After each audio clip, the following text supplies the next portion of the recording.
দর্শক, দেশের বাইরে পালিয়ে থাকা আওয়ামী লীগের নেতাকর্মীরা কি দেশে ফিরতে শুরু করেছেন? তেমন তথ্যই দিচ্ছে গণমাধ্যম। দৈনিক সমকাল এবং দৈনিক প্রথম আলো যা বলছে তাতে এটা নিশ্চিতই বলা যায় যে এরকম ঘটনা ঘটেছে এবং দেশে ফিরে গ্রেপ্তারের ঘটনাও ঘটেছে। আওয়ামী লীগের নেতারা কি দেশে ফিরতে শুরু করলেন তাহলে? এবং দেশে ফেরার কারণটা কি? আমরা একদিন আগেই দেখলাম বঙ্গবন্ধু এভিনিউতে গুলিস্তান এলাকায় আওয়ামী লীগের ঝটিকা মিছিল। সেই ঝটিকা মিছিল পরবর্তী সময়ে দুইজনকে গ্রেপ্তার করা হয়েছে।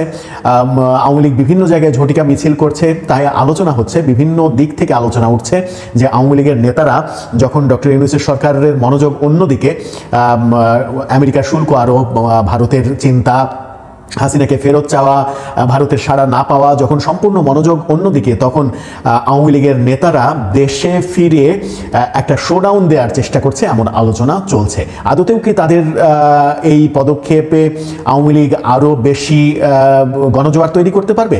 কি হতে যাচ্ছে, কি ঘটছে? এদিকে শেখ হাসিনাকে আমরা দেখলাম, আনন্দবাজার বলছে যে শেখ হাসিনা একটা মিটিং করেছেন তার নেতাকর্মীদের এবং সেই মিটিংয়ে তিনি ভয়াবহ একটা বার্তা দিয়েছেন। কি সেই বার্তা? সেই আলোচনাই করবো এই ভিডিওতে।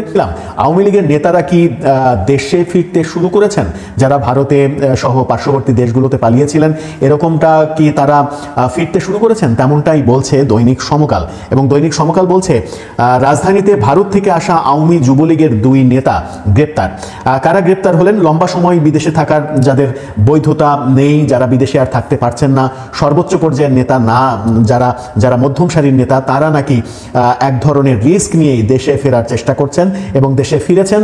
এরকম দুইজনকে গ্রেপ্তারও করেছে পুলিশ। কাদেরকে গ্রেপ্তার করলো পুলিশ? কেন্দ্রীয় যুবলীগের শিল্প ও বাণিজ্য বিষয়ক সম্পাদক আব্দুল হাই, তাকে পুলিশ গ্রেপ্তার করেছে। তিনি ভারত থেকে নেপাল হয়ে বাংলাদেশে ফিরেছিলেন। প্রথমে ভারতে পালিয়ে গিয়েছিলেন, তারপরে নেপাল হয়ে বাংলাদেশে ফিরেছেন। আরও একজন নেপাল হয়ে বাংলাদেশে ফিরে গ্রেপ্তার হয়েছেন। তিনি মতিঝিল 10 নম্বর ওয়ার্ড আওয়ামী লীগের যুগ্ম সম্পাদক মোস্তফা জামান বাদল। ভারত থেকে নেপাল হয়েই তারা ফিরেছেন এবং ফিরে অ্যারেস্ট হয়েছেন পুলিশের কাছে। এদিকে ঝটিকা মিছিল থেকে একাধিক জনকে অ্যারেস্ট করার ঘটনাও ঘটেছে। বঙ্গবন্ধু এভিনিউতে আওয়ামী লীগ একদিন আগেই ঝটিকা মিছিল করেছে। আওয়ামী লীগ এরকম ঝটিকা মিছিল এবং শোডাউন করার নাকি পরিকল্পনা করছে। পরিকল্পনা তখনই করছে যখন ইউনূস সরকারের মনোযোগটা অন্যদিকে, তারা বিনিয়োগকারীদের সম্মেলন করছে, আমেরিকার অতিরিক্ত শুল্ক আরোপ নিয়ে যখন তারা ব্যতিব্যস্ত, ভারত ট্রান্সশিপমেন্ট চুক্তি বাতিল করে দিয়েছে। এরকম পরিস্থিতিতে আওয়ামী লীগ নেতারা দেশে ফিরে আবার ঐক্যবদ্ধ হওয়ার কিংবা ঐক্যবদ্ধ করার, নেতাকর্মীদের ঐক্যবদ্ধ করার চেষ্টা করছেন পেছনে পেছনে, তলে তলে, এমনটাই শোনা যাচ্ছে। ঝটিকা মিছিল থেকে যাকে গ্রেপ্তার করা হয়েছে তিনি পিরোজপুরের সালাউদ্দিন, তাকে পুলিশ গ্রেপ্তার করেছে, এমন তথ্য দিয়েছে দৈনিক প্রথম আলো। আওয়ামী লীগ আসলে এখন কিভাবে টিকে আছে? আওয়ামী লীগের যেখানেই আওয়ামী লীগ কিংবা জয় বাংলা বলা হচ্ছে, বাংলাদেশের সেখানেই দেখা যাচ্ছে যে গণধোলাইয়ের শিকার হতে হচ্ছে। গতকালকেই আমরা দেখেছি সিরাজগঞ্জের সাবেক একজন এমপি জামিন পেয়ে জেলগেটে মুক্ত হয়ে জেলগেটে আবার গণধোলাইয়ের শিকার হয়েছেন, আবারও তাকে পুলিশে সোপর্দ করা হয়েছে। অর্থাৎ আওয়ামী লীগের নাম উচ্চারণ যেখানেই করা হচ্ছে সেখানেই কিন্তু জনতা রুখে দিচ্ছে। তাহলে আওয়ামী লীগ তাদের অস্তিত্ব টেকাবে কিভাবে? আওয়ামী লীগের অস্তিত্ব টেকার কোনো মন্ত্র কি তাদের জানা রয়েছে? আওয়ামী লীগ, অনেকে বলেন যে আওয়ামী লীগ মূলত টিকে রয়েছে সোশ্যাল মিডিয়াতে, সামাজিক যোগাযোগ মাধ্যম, বিশেষ করে ফেসবুক এবং ইউটিউবে। কিভাবে টিকে আছে? আওয়ামী লীগের যে সকল কর্মীরা, বিশেষ করে কর্মীরা, নেতারা তো সব পালিয়ে গেছে, কর্মীরা যারা ত্যাগী কর্মী, যারা আওয়ামী লীগকে মন প্রাণ দিয়ে ভালোবাসেন, তারা অনেকটা রিস্ক নিয়ে সামাজিক যোগাযোগ মাধ্যমে সরব থাকছেন। যে সরব থাকাটা আওয়ামী লীগ যখন ক্ষমতায় ছিল তখনও কিন্তু দেখা যায়নি। আওয়ামী লীগ ক্ষমতায় থাকা অবস্থায় সামাজিক যোগাযোগ মাধ্যমে আওয়ামী লীগের কিন্তু দাপট ছিল না। কিন্তু এখন যখন পতন হয়েছে, চরম দুরবস্থা যখন, তখন সামাজিক মাধ্যমে তাদের দাপট দেখা যাচ্ছে। এই দাপটটা মূলত তৃণমূলের ত্যাগী কর্মীদের দ্বারাই হচ্ছে, এমন আলোচনা রয়েছে। এই আলোচনাগুলো যখন হচ্ছে তখন আনন্দবাজার বলছে শেখ হাসিনাকে নিয়ে একটা বেশ বড় রকমের খবর। শেখ হাসিনা নাকি হুঁশিয়ারি দিয়েছেন। তিনি বলেছেন, আমি আসতেছি, বিচার করব। বললেন শেখ হাসিনা। 1 ঘন্টা ধরে শুনলেন আওয়ামী লীগের কর্মী সমর্থকদের ক্ষোভের কথা। আনন্দবাজার গতকালকে এই খবরটি করেছে। আনন্দবাজার যেটা বলতে চাচ্ছে সেটা হচ্ছে যে শেখ হাসিনা বলেছেন তিনি ফিরবেন, তিনি ফিরে আসছেন এবং ফিরে এসে তার বিরুদ্ধে যারা ষড়যন্ত্র করেছে তাদের নাকি তিনি বিচার করবেন। কিন্তু কোন প্রক্রিয়ায় সেটা সম্ভব, সেটা আদতেও সম্ভব কিনা, সেটা সম্ভব হওয়ার আদতে কোনো বাস্তবতা রয়েছে কিনা, জনসমর্থন রয়েছে কিনা, সেই আলোচনাগুলো চলছে। শেখ হাসিনা শতাধিক নেতাকর্মীর সঙ্গে ভার্চুয়ালি মিটিংয়ে কথা বলেছেন, এমনটা আনন্দবাজার বলছে। গতকালকে এই ঘটনাটা ঘটিয়েছেন শেখ হাসিনা এবং সেখানে শেখ হাসিনাকে নেতাকর্মীরা নানা রকম ক্ষোভের কথা বলেছেন, তাদের অনুযোগের কথা বলেছেন, অভিযোগের কথা বলেছেন, ক্ষোভ প্রকাশ করেছেন শেখ হাসিনার কাছে এবং 1 ঘন্টারও বেশি সময় ধরে শেখ হাসিনা নাকি সেই ক্ষোভের বার্তাগুলো শুনেছেন। শোনার পরে সবাইকে সান্ত্বনা দিয়ে বলেছেন যে আমি আসতেছি, বিচার করব। কি বিচার করবেন, কবে আসছেন, কিভাবে আসবেন, আসার মতো আদৌ কোনো প্ল্যাটফর্ম আছে কিনা? আমরা 2 দিন আগে 2-3 দিন আগে দৈনিক কালের কণ্ঠে একটা কার্টুন দেখেছিলাম।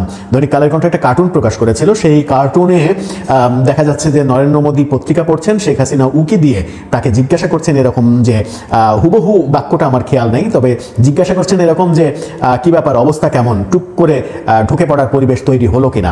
অর্থাৎ ইউনূসের সঙ্গে নরেন্দ্র মোদীর যে বৈঠক, সেই বৈঠকের পর কালের কণ্ঠ এরকম একটা কার্টুন চেপেছিল। সেই কার্টুনকে নানাভাবে নানাজন ব্যাখ্যা করেছে।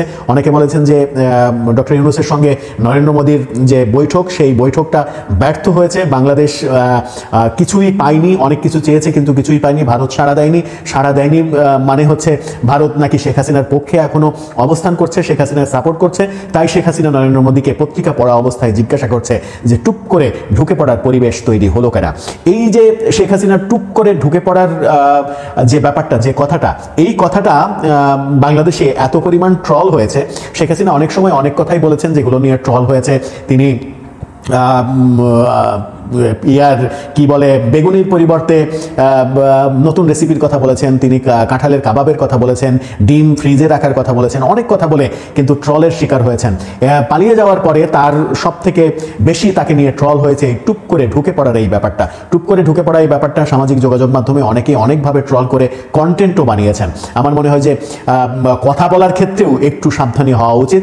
যখন রাজনৈতিক একটা দল তার চূড়ান্ত পতন হয়েছে, তার ঘুরে দাঁড়ানোর চেষ্টা যখন অব্যাহত থাকে, ঘুরে দাঁড়ানোর চেষ্টা যখন তারা করে, তখন মুখের কথাই লাগাম আনা উচিত। কারণ মুখের কথা অনেক কিছু ঘটিয়ে ফেলে, মুখের কথা মানুষের কাছে নিয়ে যায়, মুখের কথা মানুষের সমালোচনা তৈরি করে।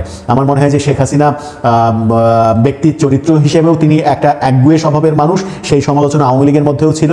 তিনি যা বোঝেন, তিনি যা মনে করেন সেটাই বলে দেন, কাউকে কোনো পরোয়া করেন না এবং পরোয়া না করার কারণে দলের আজকের এই পরিণতি হয়েছে বলেও আওয়ামী লীগের মধ্যে অনেকে সমালোচনা করেন। এই টুপ করে ঢুকে পড়ার এই ব্যাপারটা নিয়েও অনেক বেশি ট্রল হয়েছে।